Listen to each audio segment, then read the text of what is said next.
Hello students, good morning. Today we discuss about Hindi व्याकरण chapter number first, भाषा, लिपि और व्याकरण। तो अपन ने भाषा पढ़ चुके हैं और लिपि पढ़ चुके हैं, आज पढ़ेंगे व्याकरण। तो देखो बच्चों, हम प्रतिदिन अनेक लोगों को बोलते समय भाषा संबंधी गलतियाँ करते हुए देखा है कि मतलब उटपटांग बोल जाते हैं। भाषा को शुद्ध रूप में बोलने, लिखने और समझने के लिए किसकी आवश्यकता पड़ती है? व्याकरण की। व्याकरण का शुद्ध ज्ञान होना बहुत आवश्यक है। व्याकरण का शुद्ध ज्ञान होगा तो व्यक्ति बोलने में, लिखने में कोई भी त्रुटि या गलती नहीं करेगा। अब देखो, ये 3 चित्र बनाए गए हैं। इसमें देखो, आओ दादी तुमका शेर को ले चलूं। तो इसको सही व्याकरण का ज्ञान नहीं है। आओ दादी तुमका शेर को ले चलूं, तो इसका सही व्याकरण का सही ज्ञान होगा तो वो बोलेगा आओ दादी चलो तुमको शेर पर ले चलूं। आओ दादी जी मैं आपको शेर पर ले चलूं। नेक्स्ट है, आज मेरे को तेरा पतंग ज़रूर काटना है। तो ये गलत है। इसको देखो, आज मुझे तुम्हारी पतंग ज़रूर काटनी है। तीसरे चित्र में दे रखा, माँ आज सब्जी में नमक अधिक हो गई है। तो सही वाक्य इसका, माँ आज सब्जी में नमक अधिक हो गया है। तो आप देखना, उपयुक्त तीनों ही वाक्य गलत और अशुद्ध हैं।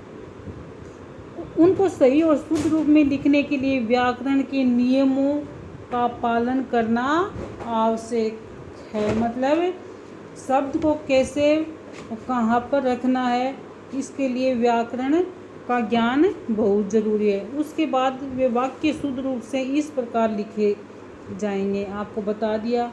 नेक्स्ट है, हम भाषा को शुद्ध रूप से बोलना और लिखना व्याकरण द्वारा ही सीखते हैं।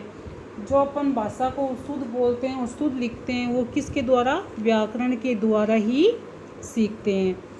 अब व्याकरण की डेफिनेशन है इस प्रकार, भाषा के शुद्ध रूप का ज्ञान कराने वाले शास्त्र को, मतलब भाषा का जो अपन को शुद्ध ज्ञान करवाता है तो वो शास्त्र क्या कहलाता है? व्याकरण कहलाता है। संसार में सबसे पहले व्याकरण की रचना प्राचीन काल में भारतीय ऋषि पाणिनि ने की थी। ऋषि किसने? कौन से ऋषि ने? पाणिनि ने। उन्होंने संस्कृत भाषा के शुद्ध प्रयोग के नियमों को संकलित करके, मतलब संकलित करके एक जगह करके जो नियम थे उनके, ये नियम लागू होंगे, उनको एक जगह करके व्याकरण लिखी थी। एक व्याकरण नाम की पुस्तक लिखी थी। प्रत्येक भाषा के शुद्ध, मतलब हर कोई भी भाषा के शुद्ध बोलने और लिखने के नियम अलग अलग होते हैं। मतलब इंग्लिश, फारसी, मतलब उर्दू, ये सारी भाषाएं, उनको शुद्ध बोलने और लिखने के नियम अलग अलग होते हैं। ऐसा नहीं कि जो व्याकरण के नियम लगे वही हिंदी में लगे, वही और किसी में लगे। इनके सब के नियम अलग अलग होते हैं, इसलिए प्रत्येक भाषा की व्याकरण भी अलग अलग होती है। मतलब हर भाषा की व्याकरण भी अलग अलग होती है। हिंदी भाषा में व्याकरण के 3 अंग माने जाते हैं। एक तो वर्ण विचार, एक शब्द विचार, एक वाक्य विचार। ये अंग बताए कि मतलब वर्णों का ज्ञान होना चाहिए। वर्ण होते हैं स्वर और व्यंजनों का, वे मनुष्य को प्रॉपरली सही ज्ञान होना चाहिए। शब्द विचार मतलब शब्द कैसे बनाए जाएं उनका भी सही ज्ञान मनुष्य को होना चाहिए। वाक्य विचार, शब्दों से वह कैसे वाक्य बनाए वो भी उसको ज्ञान होना चाहिए। इसमें पहला वर्ण विचार। तो वर्ण विचार क्या है? व्याकरण के इस भाग में भाषा की मूल इकाई क्या होती है? वर्ण या अक्षर। वर्णों को अक्षर भी कहा जाता है, ये तो आप ध्यान में रखना। इसमें व्याकरण में इसमें क्या है? भाषा का मूल भाग वर्ण विचार में वर्ण होता है। वर्ण मतलब क ख ग ए आ ई, ये क्या होते हैं?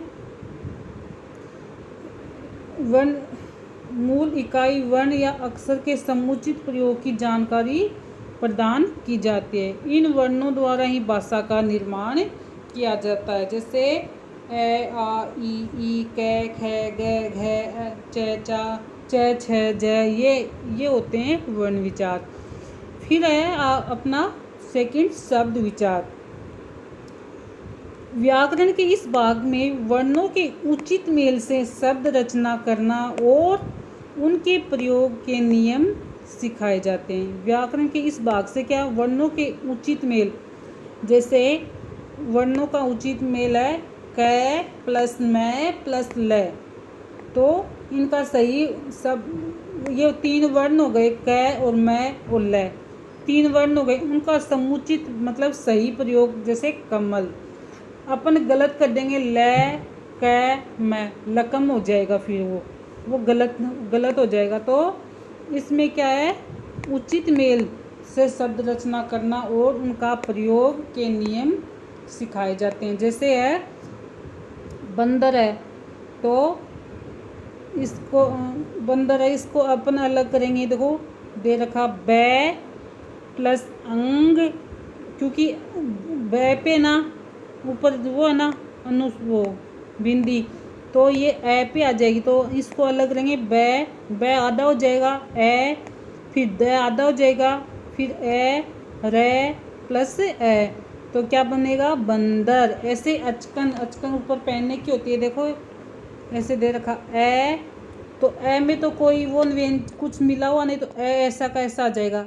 ए प्लस च में ए मिला हुआ, तो ए प्लस कै प्लस ए प्लस न प्लस ए, तो ये बन जाएगा अचकन। ऐसे रेलगाड़ी में रे पे किसकी मात्रा? ए की, तो रे प्लस ए, फिर ले, फिर ए, फिर ग में किसकी मात्रा? आ की, तो आ, फिर अड़े में किसकी मात्रा? ई की, बड़ी ई की ना, तो ये ई, तो क्या बन जाएगा? रेलगाड़ी। अब है तीसरा अपना वाक्य विचार। देखो व्याकरण के इस भाग में शब्दों के उचित मेल मतलब शब्द को उचित बिठाना बहुत जरूरी है। जैसे कमल घर चल, 3 शब्द हो गए, कमल घर चल, तो इनको अपन सही बिठाएंगे, कमल घर चल। ऐसे नहीं लिखेंगे चल कमल घर, ये गलत हो जाएगा। तो इस भाग में क्या है? शब्द विचार में व्याकरण के इस भाग में शब्दों के उचित मेल से वाक्य रचना करना सिखाया जाता है। जैसे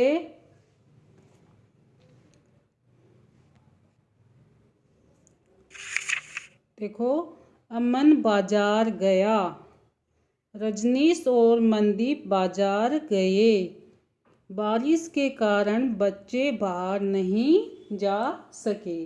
तो इसमें अपन को शब्द विचार में शब्दों का सही मतलब सही रूप से बिठाना ही सिखाया जाता है। अब हमने क्या सीखा? अपनी बात दूसरों को समझाने तथा दूसरों की बात समझने के लिए जिस माध्यम का प्रयोग किया जाता है उसे क्या कहते हैं? भाषा कहते हैं। भाषा 2 प्रकार की होती है, मौखिक और लिखित। भाषा को लिखने के लिए निर्धारित किए गए चिन्हों को लिपि कहते हैं। भाषा के शुद्ध रूप का ज्ञान कराने वाले शास्त्र को व्याकरण कहते हैं। Thank you students.